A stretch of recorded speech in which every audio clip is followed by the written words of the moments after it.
안녕하십니까. 오시아드의 소금 전문가 박주용 이사입니다. 이번 시간에는 이 암염이 어떤 소금인가, 어떻게 만들어지는가 라는 문제를 가지고 한번 이야기를 해 보겠습니다. 많은 사람들이 암염에 대해서 이야기를 하고 있지만은 그 암염이 어떻게 만들어지고 어떤 성분을 가지고 있고 어떤 특성을 가지고 있는지를 잘 모르는 것 같아서 그 부분에 대해서 한번 설명을 드리도록 해 보겠습니다. 암염을 이해하려면 암염이라고 하는 것은 바위 암자를 쓰죠. 그러니까 산속, 땅 속에 있는 소금을 얘기합니다. 바위처럼 되어 있다라고 해서 암염이죠. 그 암염 역시 여기 있는 것처럼 이 바닷물로 만들어집니다. 인간이 염전을 만들어서 속을 만드는 것에 비하여 이 암염은 자연적으로 오랜 수백만 년 전에 이 바닷물에 의해서 만들어진 소금이 되겠습니다. 현재 이 전 세계에 이렇게 지도가 이렇게 되어져 있습니다. 근데 우리나라에는 암염이 생산이 안 되고 있죠. 암염이 생산되는 지역을 이렇게 보면은 이렇게 히말라야 산맥이나 중국 내륙 지방, 유럽의 내륙 지방, 그 아메리카의 멕시코 지역이라든가 북아메리카 지역이라든가 이쪽에 그 안데스 산맥이라든가 이런 지역에서 주로 생산이 됩니다. 그 얘기는 어떤 의미를 가지고 있냐면 과거에 이곳들이 다 바다였다라는 전제하에서 출발을 합니다. 이게 이제 대륙 이동설을 얘기하는 그 주장에 따른 그 판기야, 쉽게 말하면 과거 수백만 년, 수억 년 전에는 이 지구에 있는 육지가 전부 이렇게 하나로 되어 있다라고 이야기를 하고 있습니다. 이게 이제 실제로 대륙 이동설이 증명이 되면서 사실로 판명이 되고 있습니다. 이렇게 전 세계의 땅들이 육지가 하나로 되었다가 떨어졌다가 붙었다가 이런 것들을 몇 번을 반복을 하게 됩니다. 그런 과정에서 이 대륙이 예를 들면 아프리카 대륙 자체가 움직이고 아시아 대륙 자체가 유럽 대륙 이런 게 움직이게 되는 거죠. 그러면 이 사이에 예를 들면은 이 아메리카 대륙과 이 그린란드하고 둘이 합쳐진다라고 하게 되면 어떻게 되겠습니까? 이 사이에 있는 어떤 바다 물이 어느 시점에는 호수가 되어 버리게 되고 그 과정에 증발을 하게 되면 여기에 이제 다 소금이 쌓여지게 되겠죠. 이런 현상이 됩니다. 쉽게 말하면 과거에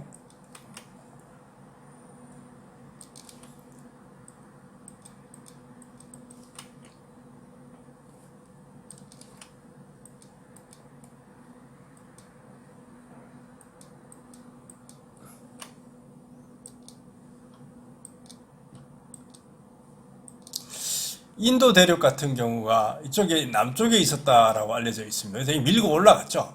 그럼 이 사이에 있던 부분들이 바다가 있었을 겁니다. 그 바다 부분이 호수가 됐다가 땅으로 돼서 지금의 히말라야 산맥이 되어져 있죠. 그래서 히말라야 산맥 쪽에는 암염도 있고 땅 속에서 소금을 솟아나기도 하고 에베레스트 산 꼭대기에서 바다 쪽에 생물들의 화석이 발견되고 있기도 합니다. 그런 과정을 통해서 이 바닷물이 소금이 되고 그게 땅속에 묻히면서 암염지대가 만들어지게 됩니다. 이렇게 이제 엄청나게 큰 호수가 만들어져서 이게 소금이 되고 해서 암염이 만들어지게 된다는 뜻이죠. 우리가 염전에 가보면 이렇게 며칠 지나면 이제 바닷물이 증발해서 소금이 만들어지게 되겠죠. 똑같습니다.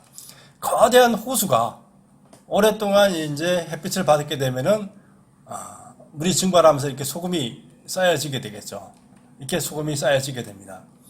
아프리카 같은 경우는 이렇게 해서 암염을 하는데 이건 암염 형태는 아니죠. 표층에 이제 소금기가 있는 거죠. 이걸 그냥 캐보면 이렇게 되는 거죠. 이쪽에는 이제 아프리카 같은 게 모래바람 이런 것들 영향을 받아서 흙먼지들이 상당히 많이 들어가 있기 때문에 암염의 색깔들이 이렇게 나타나고 있습니다. 이것은 이제 그 안데스 산맥 쪽에 고온지대에 있는 소금 호수에 소금이 결정되어 있는 겁니다. 이게 땅의 지각 변동에서 땅 속에 묻히게 되면 이게 이제 암염이 되게 되는 거죠. 그죠? 암염의 전 단계라고 할 수가 있습니다. 이제 그게 이런 게 지각 변동으로 땅 속에 묻히게 되면은 이렇게 이제 땅 속에 층층이 묻히게 됩니다. 이게 뭐냐면은 위에 앞에 설명됐지만은 이게 비가 많이 오면은 다시 소금이 물이 됐다가 또 증발하면 소금이 이런 과정을 반복하면서 중간에 흙먼지들이라든가 흙탕물이 내려오기도 하고 여러 가지 지각 변동이 있을 겁니다. 수억 년 동안에 그런 지각 변동의 흔적들이 되겠습니다. 그래서 이게 소금이 한 번에 형성이 안 됐다는 걸 이걸 층을 통해서 알 수가 있죠. 나무 나이테하고 비슷하게 나타나고 있는데 이 층들은 이제 흙이나 진흙이라든가 이런 다른 것들이 모래먼지라든가 이런 것들이 쌓여 있는 것을 알 수가 있습니다. 그렇기 때문에 암염 자체를 그냥 가지고 식용을 하는 것은 상당히 문제점을 가지고 있는 경우들이 있습니다.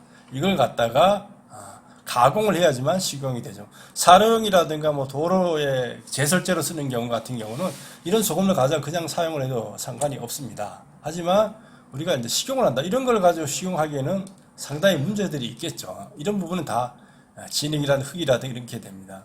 그래서 암염을 이제 채취해서 이렇게 판매를 하는 거 보면 이렇게 색을 가지고 있습니다. 이 색이 있다라는 거는 이런 색이 다 있죠. 이런 색, 여기는 이런 색, 색이 다 다르죠. 이건 주변에 있는 토양에 어떠한 성분들이 있느냐에 따라서 색깔이 달라집니다. 많은 그 암염들이 이런 핑크색이나 이런 좀 붉은색을 띠고 있는데 이거는 철분 때문에 그렇습니다. 철이 이게 바닷물을 만나면 녹이 슬게 되겠죠. 그러면 이제 붉은색을 띠게 되는데 그 철 성분이 반영된 색깔이 바로 이런 암염의 이런 붉은색, 핑크색이 되겠습니다. 그래서 암염의 색을 보면은 그 지역의 주변에 땅 속에 어떤 성분들이 많이 있는가를 이렇게 잘 알 수가 있습니다. 그렇기 때문에 암염에 바로 보면 그 지역의 지각 변동의 역사가 기록된 것을 알 수가 있습니다. 그래서 암염을 우리가 이제 먹기 위해서는 이제 가공이나 채취 작업을 해야 되는데 이건 유럽에 가 있는데 커다란 대형 수차들입니다. 이게 1800년도에 만들어진 엄청난 수차인데 여기로 이제 물이 떨어지게 됩니다. 그럼 이게 큰 수차가 돌아가면서 이 아래에 있는 펌프가 있습니다. 지하에 있는 소금물을 퍼올리는 장치들, 소금을 퍼올려 가지고 이런 증발 장치에다 겁니다. 이거는 한 수백 메타가 되는데 여기까지 물이 끌어올려서 이게 작은 아주 우리나라 쌀이나무 비슷한 나무들입니다. 이걸 나무를 한 10m 정도로 이렇게 쌓아놓은 겁니다. 그래서 이 나무 가지를 타고 이렇게 물이 이렇게 흘러내리게 됩니다. 그러면 이 흘러내리는 과정에서 물이 비산하면서 증발이 되게 되겠죠. 증발. 그러면 이쪽에 이제 소금 농축수가 쌓이게 됩니다. 계속 반복을 하면 이게 농도가 올라가게 되겠죠. 그러면 이걸 가지고 소금을 만들게 됩니다. 이거는 아주 농도가 좀 낮은 소금일 경우에 이런 방식을 쓰고 아주 짙은 그 경우에는 그렇지 않아도 되죠. 물론 이렇게 그냥 바로 캐오는 경우도 있죠. 거대한 이런 돌아가는 이 캐는 굴삭기죠. 이걸 동원해 가지고 바로 캐서 가지고 오는 경우도 있습니다. 이렇게도 마찬가지입니다. 이 소금 자체를 가지고 식용으로 바로 다이렉트 쓰기에는 상당히 무리가 있습니다. 이 거대한 이 톱날이 돌아가는 이런 굴삭기를 동원해서 소금을 채취를 합니다. 이런 그 소금 광산 하나를 제대로 갖고 있어도 그 나라가 수백 년을 쓸 수가 있습니다. 뭐 러시아나 중국이나 이런 독일 같은 데 보면은 예를 들면 독일 같은 경우는 독일에 있는 그 암염을 다 캐내면 전 인류가 수백 년 동안 먹을 수 있다라 그래요. 뭐 러시아의 어떤 광산 같은 경우도 이 러시아의 광산에 있는 그 소금 채굴기인데요. 이 광산 하나만 해도 러시아가 한 100년을 먹고 살 수가 있다고 그래요.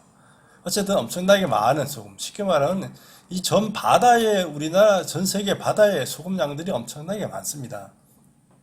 제가 계산을 해보니까 이 지구 전체를 한 130m 두께로 덮을 수 있을 정도의 양이 이 바닷물 속에 녹아 있습니다.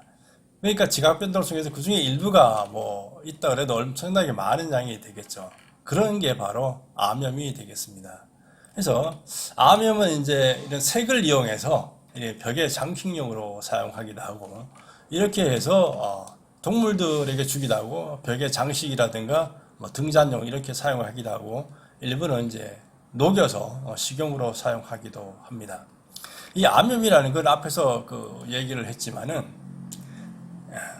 이런 바다가 이런 지각 변동의 과정에서 생긴 땅속에 묻힌 소금 덩어리가 되겠습니다. 그러다 보니까 이 땅속의 특성을 반영하고 그때 당시도 바닷물의 특성도 반영해서 만들어지게 됩니다. 그리고 이런 만들어지는 과정이 수백만 년의 시간이 걸렸습니다. 그러다 보니까 이 전체의 지각 변동에 영향을 받게 되겠죠. 그러다 보니까 이런 현상들이 나타나게 됩니다. 그러니까 그 당시에 어떤 지각 변동에서 어떤 물질이 투입되기도 하고 빠져나가기도 했죠. 그러다 보니까 이 성분 자체가 나라마다 지역마다 다 다르게 됩니다. 그리고 이 소금의 그 분모에는 NaCl 함량이 대단히 높습니다. 다른 미네랄인 Mg라든가 칼슘이라든가 K 이런 것들이 지역마다 대단한 편차를 가지고 있습니다. 없는 경우도 있고 어떤 데는 이런 것들이 좀 몰려 있는 경우도 있습니다. 왜냐하면 농축되다 보면 어느 시점에 어떻게 만들어지느냐에 따라서 다 다르기 때문에 그렇습니다. 그렇기 때문에 암염이라는 게 우리가 막연하게 어떤 이 색만을 보고 이쁘다 라고 생각해서 우리가 식용으로 선택하기에는 상당히 문제점이 있다라는 것을 아시는 게 좋을 것 같습니다. 암염, 인류를 위한 무한한 자원임에는 틀림이 없지만은 그 특성을 잘 알고 우리가 이용을 한다면은 더 좋지 않을까 이렇게 생각을 해 봅니다. 암염, 어떤 소금인가? 이 땅속에 묻혀 있는 무한한 자원이면서 땅의 역사를 반영하고 있습니다. 그리고 우리가 식용으로 이렇게 사용하려 그러면은 잘 가공을 해서 깨끗하게 만들어서 사용하는 게 좋고요. 그럼에도 불구하고 이 미네랄 함량은 좀 편중이 돼 있으니까 그걸 감안을 해서 이 미네랄 함량은 편중이 돼 있으니까 그걸 좀 잘 감안해서 드시면은 좋지 않을까 이렇게 생각을 해 봅니다. 암염 이해가 되셨는지 모르겠습니다. 이 지각 변동의 산물이고 인류의 자산인 암염. 다행인지 불행인지 모르지만 우리나라에는 이 암염이 없습니다. 그러다 보니까 우리는 지금도 이 바닷물에서 소금을 만들 수밖에 없습니다. 이 바다. 그러면서 우리가 어쨌든 이 바다가 있다라는 것은 대단히 소중한 일이 아닐 수가 없습니다. 암염 잘 알고 먹으면은 건강에 도움이 됩니다. 감사합니다.